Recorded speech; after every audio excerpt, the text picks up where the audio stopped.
আসসালামু আলাইকুম সবাইকে। আমি জান্নাতুল তামাসসুম, বাংলাদেশের সর্বপ্রথম পূর্ণাঙ্গ ডিজিটাল বই ইজি বায়োলজির পক্ষ থেকে নবম এবং দশম শ্রেণীর শিক্ষার্থীদের জানাচ্ছি আন্তরিক শুভেচ্ছা। আমাদের ইজি বায়োলজি বইতে বেসিক কনসেপ্ট থেকে শুরু করে সকল বোর্ডের সৃজনশীল প্রশ্নের সমাধান এবং তোমাদের জন্য রাখা হচ্ছে এমসিকিউ সাজেশন। তাছাড়া এক্সক্লুসিভভাবে তৈরি করা হয়েছে road two mission 100 suggestion, cyclone suggestion এবং বোর্ড অ্যানালাইসিস, যেগুলো করে তোমরা পরীক্ষায় অবশ্যই একটা ভালো নাম্বার তুলতে পারবে। তো আমাদের ইজি বায়োলজিতে ব্যবহার করা হচ্ছে প্রচুর পরিমাণে কিউআর কোডগুলো স্ক্যান করলে তোমরা এই সকল প্রশ্নের সহজ সমাধান পেয়ে যাবে। তাহলে আর দেরি কেন, যারা যারা এখনই ইজি বায়োলজি বইটি সংগ্রহ করেনি খুব দ্রুত সংগ্রহ করে ফেলবে। আজকে আমরা অধ্যায় 2 এর চট্টগ্রাম বোর্ড 2019 সালে প্রশ্নটা সলভ করবো। তো চলো আজকে আমাদের ক্লাসটা শুরু করে ফেলি। এখানে আমরা তিনটা ছবি দেখতে পাচ্ছি। তিনটা ছবি কি কি এটা চিন্তা করে থাকো, আমরা আগে প্রশ্নগুলো পড়ে উত্তরগুলো বলছি। প্রথমে হচ্ছে কি অন্তঃক্ষরা গ্রন্থি কি? অন্তঃক্ষরা গ্রন্থি হচ্ছে প্রাণীদেহে বিদ্যমান নালীবিহীন গ্রন্থি, যেগুলো থেকে হরমোন নিঃসৃত হয়। অন্তঃক্ষরা গ্রন্থিগুলোর কখনো নালী থাকে না। যেমন হৃৎপিণ্ড থেকে যে রক্ত প্রবাহিত হচ্ছে সেখানে কিন্তু নালীর মাধ্যমে রক্ত প্রবাহিত হয়, ধমনী শিরার মাধ্যমে রক্ত প্রবাহিত হচ্ছে, কিন্তু অন্তঃক্ষরা গ্রন্থিগুলো কোনো নালী থাকে না। সেখান থেকে এমন এক ধরনের রাসায়নিক পদার্থ তৈরি হয় যার নাম হচ্ছে কি হরমোন। এই হরমোনগুলো পরিবহনের জন্য কোনো নালীর প্রয়োজন হয় না, রক্তের সাথে মিশে যেতে পারে। এরপরে প্রশ্ন দেখো কি বলেছে, কোন টিস্যুকে পরিবহন টিস্যু বলা হয়, কারণ সহ ব্যাখ্যা করো। কোন টিস্যুকে বলা হবে বলো তো?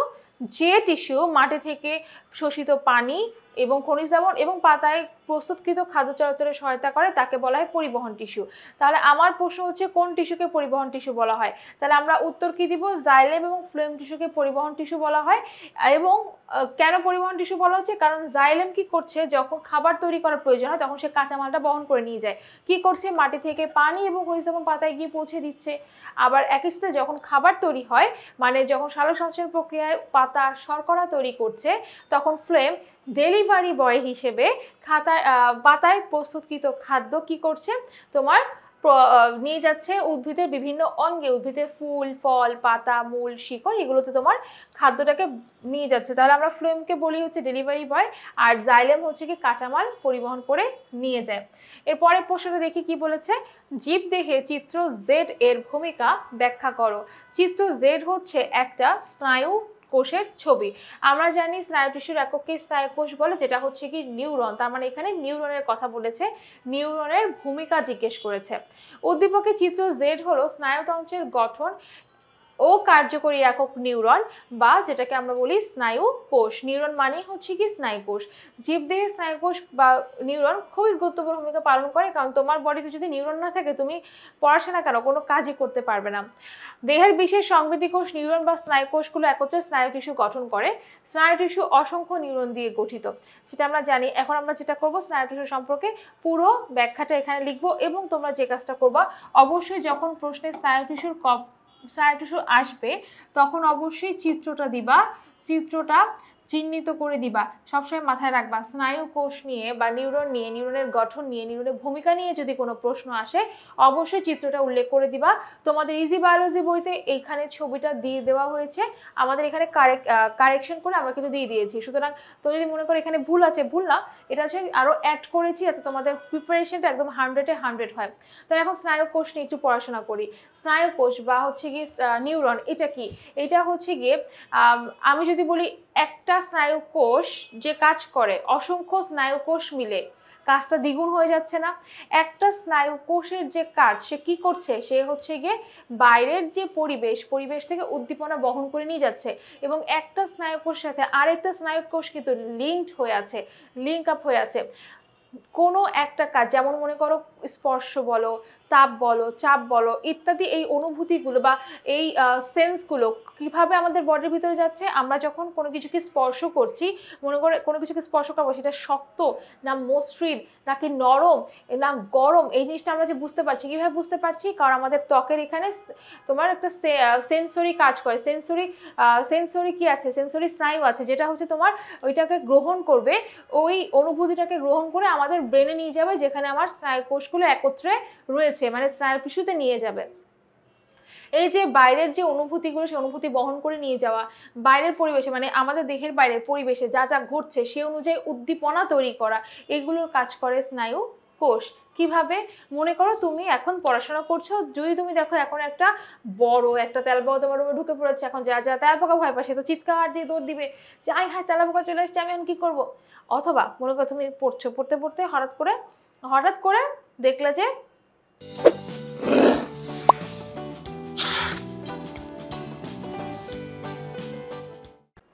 তোমার বান্ধবী ফোন দিল। আচ্ছা ঠিক আছে, ফোন দিল ভালো কথা, ফোন দেওয়ার পর তুমি কি করলে? আচ্ছা তোমার পড়াশোনা কিন্তু নষ্ট হয়ে গেল, তুমি যে পড়াশোনার মনোযোগ ছিল সেই মনোযোগটা থাকলো না। আবার মনে করো যে তুমি পড়তে পড়তে তোমার ছোট ভাই বা ছোট বোন এসে একটা তোমাকে কিল দিল, তখন তুমি কি করলে? তুমি উল্টা গিয়ে কিল দিলা। তার মানে কি, এই যে যত উদাহরণগুলো বললাম সেটা হচ্ছে বাইরের পরিবেশে ঘটে যাওয়া বিভিন্ন সিচুয়েশন। এই অনুযায়ী আমরা কি করি? আমরা রিয়াকশন দিই বা আমরা এই অনুযায়ী প্রতিক্রিয়া দেখাই। এই সব কিছুকে নিয়ন্ত্রণ করছে, সবকিছু নিয়ন্ত্রণ করছে আমাদের স্নায়ু কোষ। এবং স্নায়ু কোষ বললে ভুল হবে, শুধু একটা স্নায়ু কোষ না, অনেকগুলো স্নায়ু কোষ একত্রিত হয়ে যে স্নায়ু টিস্যু গঠন করছে। আমাদের স্নায়ু টিস্যু মূলত এগুলো নিয়ন্ত্রণ করে থাকে, বিভিন্ন অঙ্গের কাজ নিয়ন্ত্রণ করে থাকে। যেমন মনে করো এই যে আমাদের যে অনিচ্ছিক পেশি যে অঙ্গগুলোতে আছে সেগুলো নিয়ন্ত্রণ করে থাকে। তাছাড়া হচ্ছে গিয়ে আমরা যে পড়াশোনা করি, আমাদের যে মেমোরি ধারণ করতে হয় বা আমাদের যে স্মৃতি ধারণ করতে হয়, এইগুলো তোমার কিন্তু স্নায়ু টিস্যু কাজ করে থাকে। আবার আরেকটা বিষয় হচ্ছে গিয়ে নিউরন, যেহেতু স্নায়ু টিস্যু নিউরন দিয়ে তৈরি, তাই স্নায়ু উদ্দীপনা প্রেরণে নিউরনের ভূমিকা ব্যাপক। মানে হচ্ছে একটা নিউরন থেকে আরেকটা নিউরনের মধ্যে তোমার এই অনুভূতিগুলো যাবে, পাস হবে। কিভাবে পাস হবে? নিউরনের সিন্যাপসের মধ্য দিয়ে পাস হবে, একটা নিউরন থেকে আরেকটা নিউরনে যাবে। আমরা নিউরনের সিন্যাপস কি জানি? আচ্ছা, একটা নিউরনের গঠন যদি আমি চিন্তা করি, আচ্ছা এখানে তোমাদের যে ছবিটা আছে সেই ছবিটাতেই বুঝাই। এখানে যে নিউরনের ছবিটা আছে, এই যে নিচে আমরা যে অ্যাক্সন দেখতে পাচ্ছি, অ্যাক্সনে অনেক শাখা প্রশাখা আছে। এই শাখা প্রশাখাগুলো অন্য আরেকটা নিউরনের, কি বললাম আমি, অন্য আরেকটা নিউরনের ডেনড্রাইটের মাথার সাথে কি হয়, এই জায়গাটা একটা সংযোগ স্থাপন করে।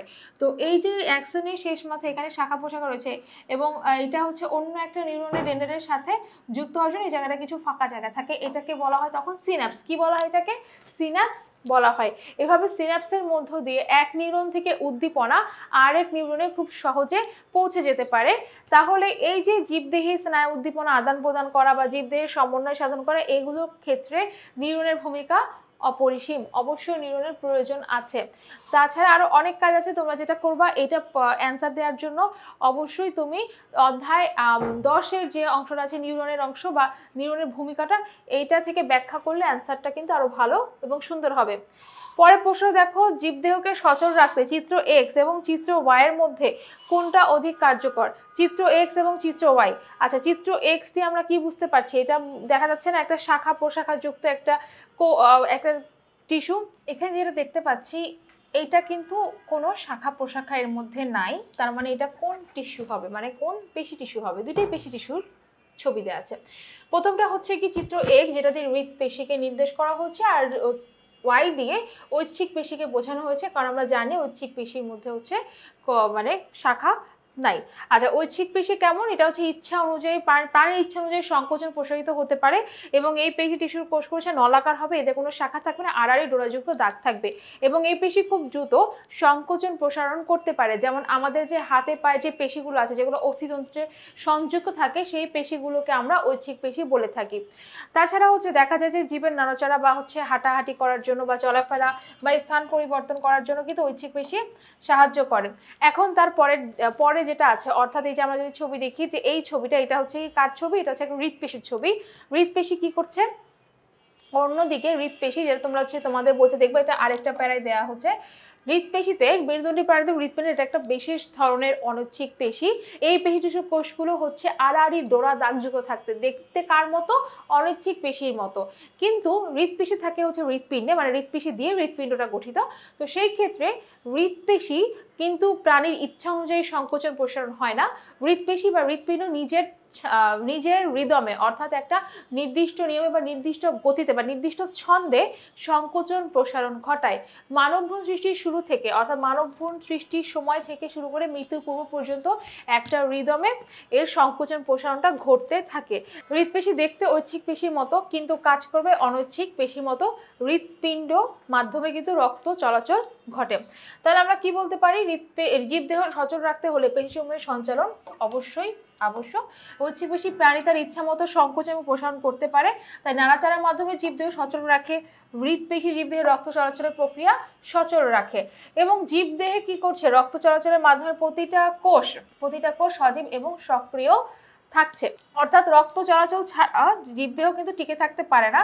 অন্যদিকে ঐচ্ছিক পেশি সঞ্চালন ছাড়া জীবদেহ টিকে থাকতে পারে না। অর্থাৎ ঐচ্ছিক পেশি সঞ্চালন না হলে আমরা যদি হাঁটাচলা করতে না পারি বা আমাদের পা বা হাত এগুলো সংকোচন প্রসারণ করতে না পারি, তাহলে আমাদের দেহটা চলতে পারবে না। ঠিক একইভাবে হৃৎপেশি যেটা অর্থাৎ হৃৎপিণ্ড যদি কাজ করতে না পারে, সে যদি নির্দিষ্ট গতিতে সংকুচিত প্রসারিত হতে না পারে, তাহলে আমাদের দেহে রক্ত সঞ্চালন প্রবাহটা চলতে থাকবে না বা এটা থেমে যাবে। যদি এটা এরকম হয় তাহলে কিন্তু আমাদের দেহই অচল হয়ে যাবে। তাহলে জীবদেহকে সচল রাখতে হলে ঐচ্ছিক পেশির তুলনায় হৃৎপেশি সবচেয়ে বেশি কার্যকর। তাহলে আজকের ক্লাসে আমরা এই সৃজনশীল প্রশ্নটা সলভ করলাম। আশা করি তোমরা অনেক ভালো করে বুঝতে পেরেছো। যাদের এই প্রশ্নে কনফিউশন ছিল তাদের আশা করি এই ধরনের প্রশ্ন আসলে আর লিখতে অসুবিধা হবে না। তো আজকের ক্লাসটা এখানেই শেষ করে দিচ্ছি। সবাই ভালো থাকবে, সুস্থ থাকবে। আল্লাহ হাফেজ সবাইকে।